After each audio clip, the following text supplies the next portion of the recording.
अगर कोई देखेगा तो क्या कहेगा हमारे बारे में कि अब्दुल्ला की बहू क्लबों में जनाकारों के साथ नाच रही है। शर्मिंदा मत करवाओ हमें। ये तुमने क्या किया?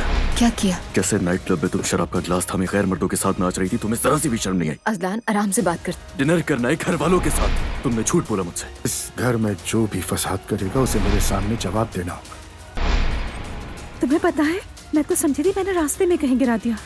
वैसे मेरा नाम रोहान है। तुम्हारा बहुत शुक्रिया रोहान। तुम्हारी प्रोफाइल पिक्चर बहुत जबरदस्त है।